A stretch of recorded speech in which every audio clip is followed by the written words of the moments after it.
Hey guys, it's me, Dr. May. I'm here to talk about one of my favorite DBT topics, mindfulness. Okay, so this is going to be the intro to the mindfulness module. So I'm going to be talking about what mindfulness is and how it's designed to help us. Okay, so here we go. I will get the screen up for us and we'll have a lot of good info to talk about. Okay, make it a little bigger as usual. Okay, so here it is, mindfulness.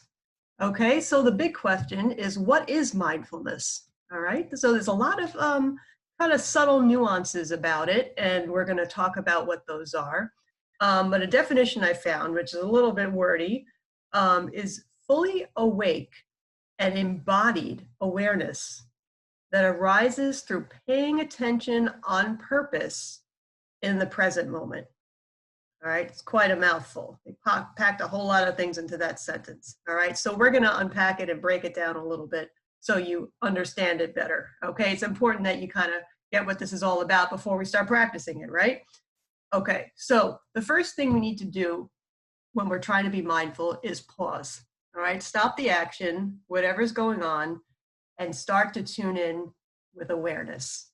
Okay, and that's the beginning of mindfulness. There's a really important factor about being in the moment. All right. One of the things people always say about mindfulness is being in the moment. All right. Our minds can go to the past and the future, but when we check into the here and now, we have so much more power. We have so much more presence, and we really can make our life a lot better only right now. Okay. The past already happened. The future isn't here. Seize the moment with mindfulness. Okay, so there's a guy named Dan Siegel, who's a really interesting guy, scientist, neuroscience, attachment. He talks about mindfulness, all different kinds of things. And he combines different disciplines together. And he's talked to all different people, and they all kind of came to this conclusion that there's three main aspects of mindfulness, or what he says, there's three pillars of mind. Okay, and all these parts could be incorporated into our mindfulness practice. Okay, so the first one is focused attention.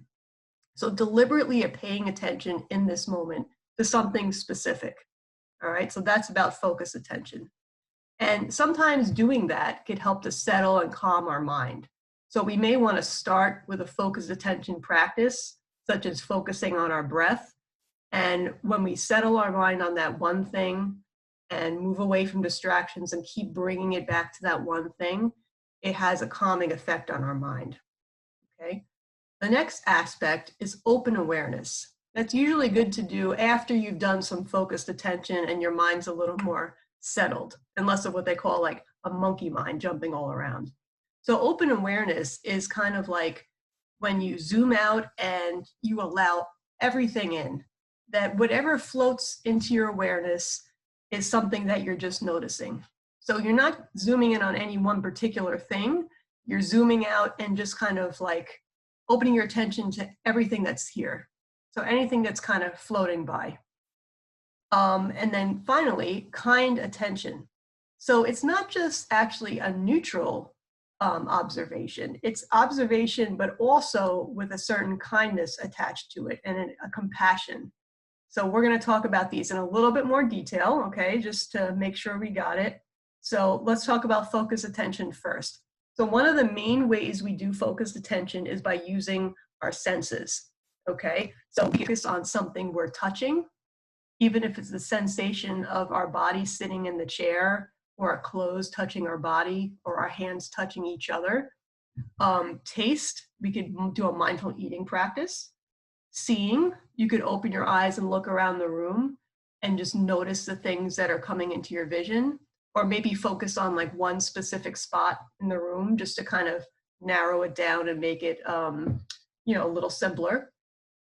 Smelling, perhaps you could rub some essential oils in your hand and just breathe them in and focus on the smell. And another one could be hearing. So there's some beautiful mindfulness music out there. Insight Timer is a great app, and they have all kinds of amazing mindfulness music. Or you could just focus on some other kinds of sounds that are going on right now if music isn't available to you. Okay, so all of those are ways that we could focus our attention. And it's great for bringing us into the present moment because our senses are always in the moment, right? Our mind can go to the past or the future, but if we want to bring ourselves back, our senses are the best way to do it. And of course, breath, which is not exactly a sense, although some sensations are attached to it, but focusing on your breath is always a great exercise that could bring you back. All right, the next one's kind of a big word, all right, but don't be scared. Okay, so this one's called interoception, right? So think about, we're tuning in inside our body, the sensations we feel beneath our skin. So it might be the feeling of our muscles, our bones, blood pumping in our body, different kinds of things like that. Some tingling sensations, heat or cold. So that's what's going on the inside. So the 5 senses are focused to the outside. So sensory information coming in, whereas interoception is sensory information from the inside. So it's just another way we could use our focused attention. All right, so next one, open awareness. So some different qualities we could think of as we're doing open awareness. It's kind of like a great metaphor is a blue sky. So open awareness can be symbolized by a big, beautiful blue sky. And the things we're aware of are kind of like the clouds passing in the sky. So we're grounded in that blue sky awareness and just noticing the clouds that come and go. Okay, so that's kind of what it's about. So one quality we could use with that is curiosity. And if you think about it, curiosity is kind of like a positive thing. It's kind of like, that's interesting. What's that all about? Let me investigate. Let me check it out. Right? So there's a certain openness about it that we're not greeting whatever passes into our awareness with fear. We're greeting it with curiosity and openness. Right? So that's kind of nice. And another thing is, instead of assuming, yeah, I've seen that already. I know all about that. I saw that. I could just tune out. Right? Adopting a beginner's mind. So a beginner's mind is kind of like that picture of a baby there. Like, what if you saw this or perceived a certain thing for the first time? Like, what if this was the first time I ever noticed my breath? Like, wow, what am I going to notice about that? Right? It's kind of like seeing something for the first time with brand new eyes. Okay?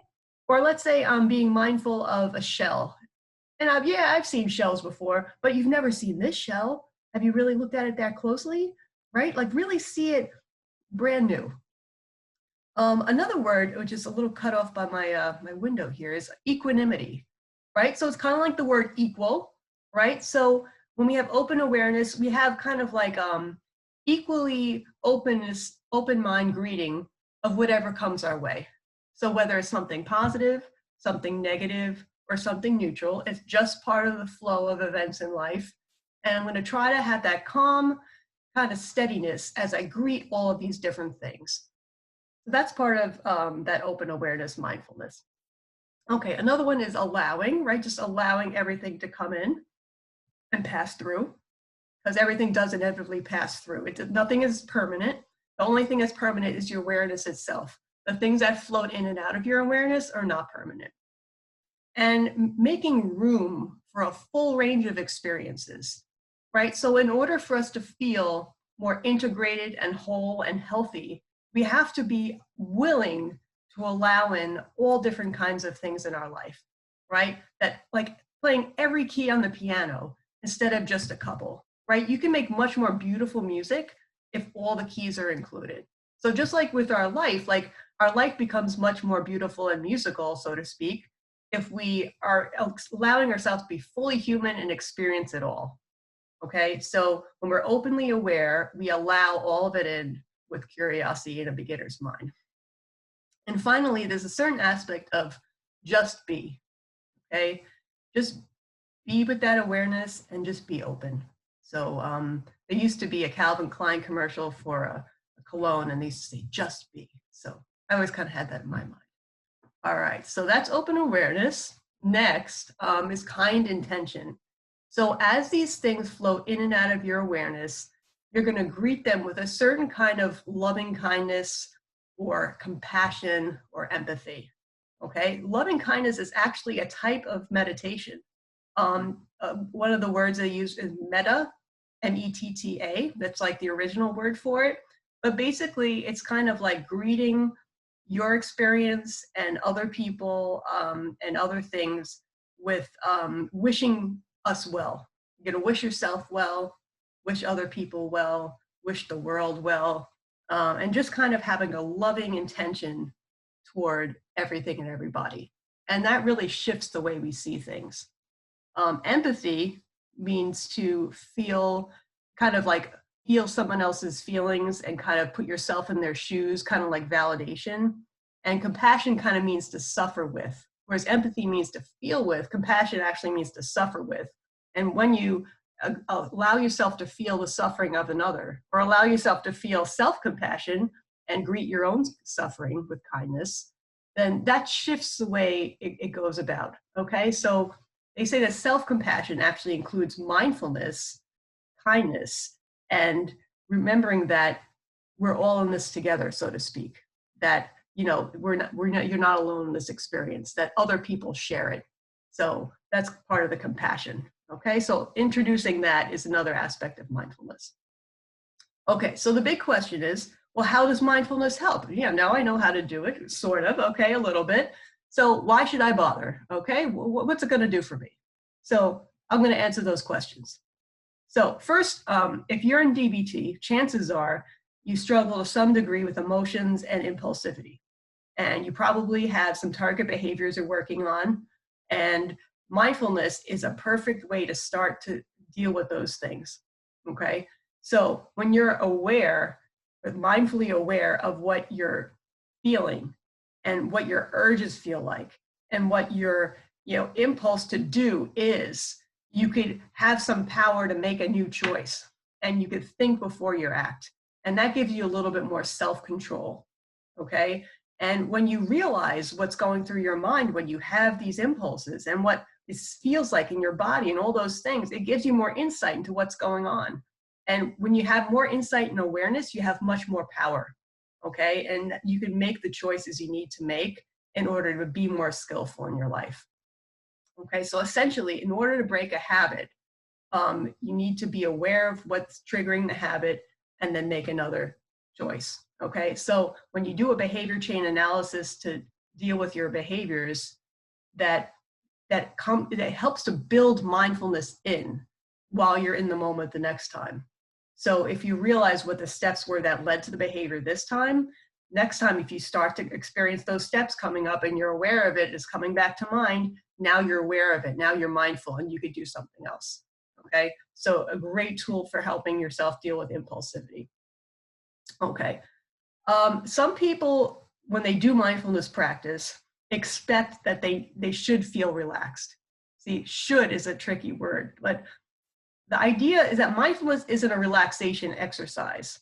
And some relaxation exercises have a mindful component, but not all of them do.